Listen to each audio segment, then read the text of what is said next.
Kung namangha kayo sa salmon sa Alaska na tumatawid ng kalsada tuwing mating season, abay hindi magpapatalo ang Pilipinas dyan dahil meron din tayo niyan at ito ay mas nakakamangha dahil ang isdang ito ay tumatawid ng kalsada kahit walang tubig. Kilalanin ang Martinico o climbing perch, ang isdang ito ay hindi basta umaasa sa tubig para mabuhay. Kaya nitong gumapang sa lupa gamit ang matutulis nitong palikpik at gumagalaw mula sa isang tubig patungo sa isa pa. Para bang may sariling paa ang isdang ito. Pero hindi lang yan, delikado din ang mga ito.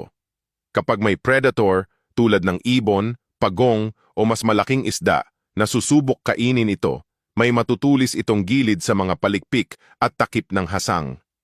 Tutusukin nito ang lalamunan ng predator na maaaring maging sanhi ng pagkasakal o kamatayan dahil sa kakulangan ng hangin. Isipin mo, kahit gaano kaliit ang Martinico, hindi ito basta-bastang nadadali. At hindi lang ito isang banta sa mga hayop na susubok kainin ito.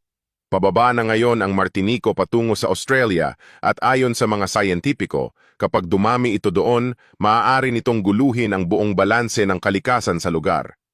Ang mga hayop sa Australia ay hindi sanay sa ganitong uri ng banta at posibleng maging malaking pinsala ito sa mga lokal na species.